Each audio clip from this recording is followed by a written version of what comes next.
A very warm welcome to another summary of what's been happening in our industry over the past 7 days, brought to you by Estate Agent Today and Letting Agent Today. This week has been all about geography and politics, and I don't just mean Scotland and the wait for next week's independence referendum. One of the big stories of the week was about London. It's now home to well over 1/3 of all the property wealth in England. Homes in the capital are currently worth a total of 1.5 trillion according to estate agent Sterling Ackroyd.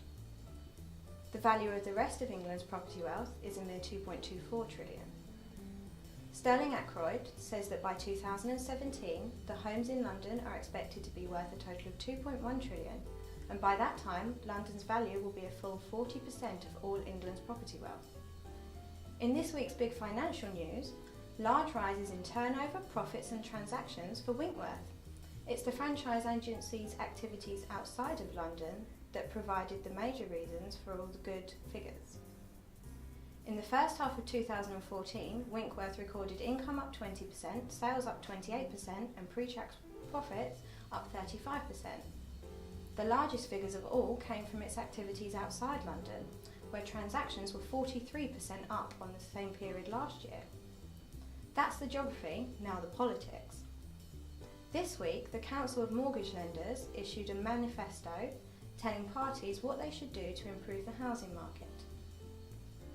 The CML wants a reform of stamp duty and wants it to be easier for young people to borrow to buy shared ownership homes, as well as wanting there to be incentives for older owners to downsize.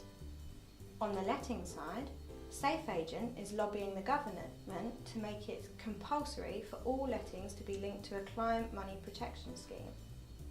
Safe Agent has written to the new Housing Minister, Brandon Lewis, on the issue and is urging all letting agents to write to their local MPs to push these issues up the political agenda. And politics had a part to play in this week's news about Buytolet too.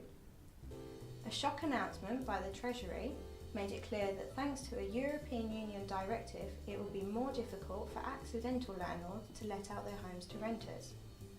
The new ruling, which will come into effect in 2016, means it's going to be more difficult for people who inherit a home to let it out and more difficult for owners of homes on sale to let them out while they're waiting to find a buyer. They will have to register as a buy-to-let landlord and may have to use specialist landlord mortgages.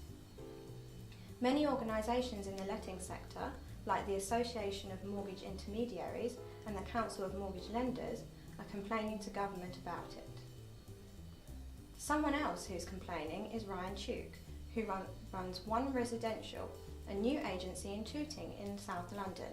He's up in arms because 16 of his company's for sale boards, worth £1,000, have been stolen in overnight raids. He blames rival London estate agents, but isn't naming names yet. And finally, Rightmove has won the prize for the most unexpected press release, a statement saying when it is least viewed. Rightmove has analysed its figures and it's on Friday afternoons that the fewest people look at homes on sale. The busiest time is Tuesdays at 9 p.m.